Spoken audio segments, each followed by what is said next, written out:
안녕하세요, 레드액션맨 임상훈입니다. 과연 지독한 사회에서 초능력을 얻는다면 그것을 잘 발휘할 수 있을까요? 오늘 소개할 영화는 염력입니다.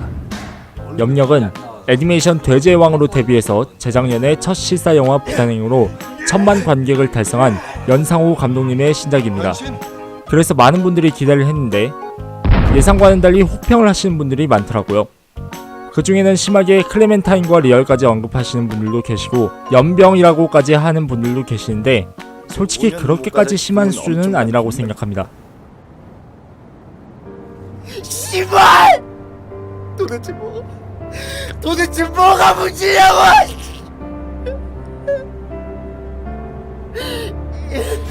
결과적으로는 아쉽지만 그래도 연상호다 하는 생각이 들었습니다. 연상호 감독님의 팬이라면 무난히 볼만한 영화라고 생각합니다. 다만 어디까지나 무난한 정도입니다.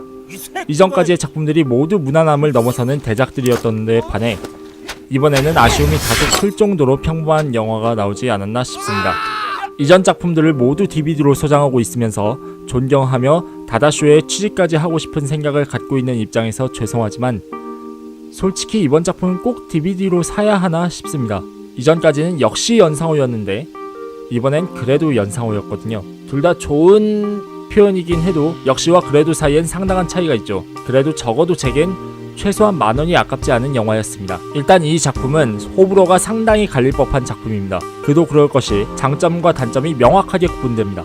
이럴 경우엔 어떤 부분을 더 크게 보느냐에 따라서 선호도가 달라질 수 있다고 생각합니다.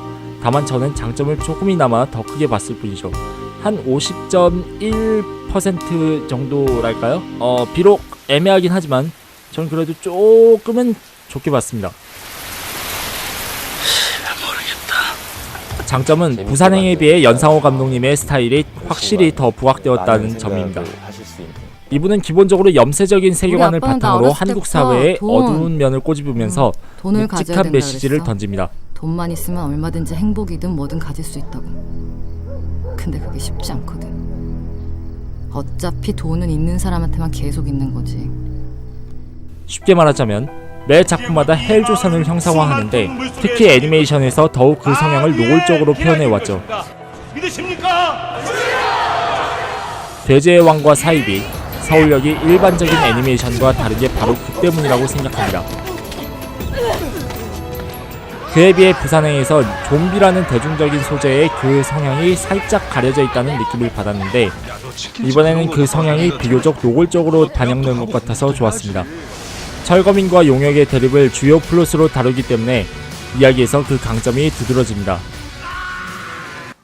거기에 대중 친화적인 코드로 코미디가 추가된 것 같고 나이 드신 관객분들이 많이 웃으면서 즐기시는 것을 봤지만 전 오히려 이것이 상당히 큰 단점으로 작용했다고 생각합니다.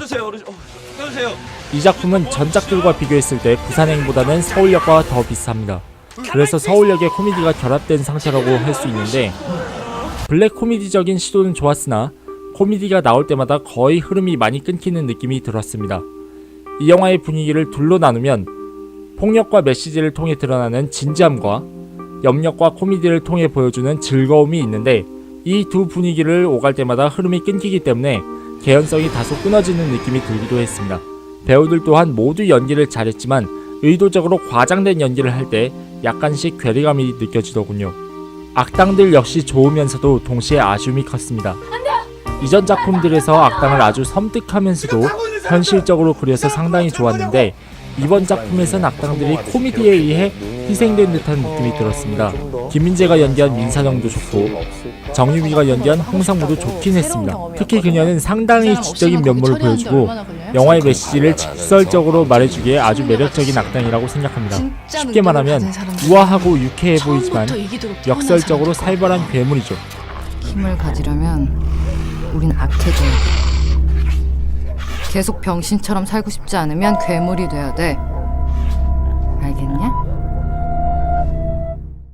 그런데 그런 그녀 또한 코미디에 희생된 듯한 느낌이 듭니다. 그리고 과연 주인공만 염력을 얻었을까요? 또 왜 나이트클럽은 한 번만 나오고 마는 걸까요? 그 공간을 잘 활용하면 캐릭터들 간의 갈등과 오해를 만들어서 긴장감을 높일 수도 있었을 텐데 말이죠. 이렇듯 이 작품은 장단점이 상당히 뚜렷한 작품입니다. 다시 한번 말씀드리지만 저는 그래도 장점을 좀 더 크게 봤고, 그래서 연상호 감독님 팬이라면 무난하게 볼 수 있지 않을까 싶은데 판단은 여러분들의 몫입니다. 아쉽긴 하지만 개인적으로는 그래도 이 작품이 잘 돼서 돈을 번 다음에 그 돈으로 다시 기막히게 멘탈을 부수는 명작 애니메이션을 만들어주셨으면 하는 바람이 있습니다. 씨발 돈 씨발 돈 얘기는 그만해. 네, 알겠습니다. 돈 얘기는 그만하고 이만 물러가죠. 이상 레디액션맨이었습니다. 영상 재밌게 보셨다면 구독, 좋아요, 알림 버튼 누르고 광고 30초 이상 봐주시는 것 잊지 마세요. 그리고 구독자 1000명을 빨리 달성하고 싶습니다. 왜냐하면 이제 그래야지 수익 창출이... 씨발 돈 얘기는 그만해. 그럼 잊지 말고 기억해줘.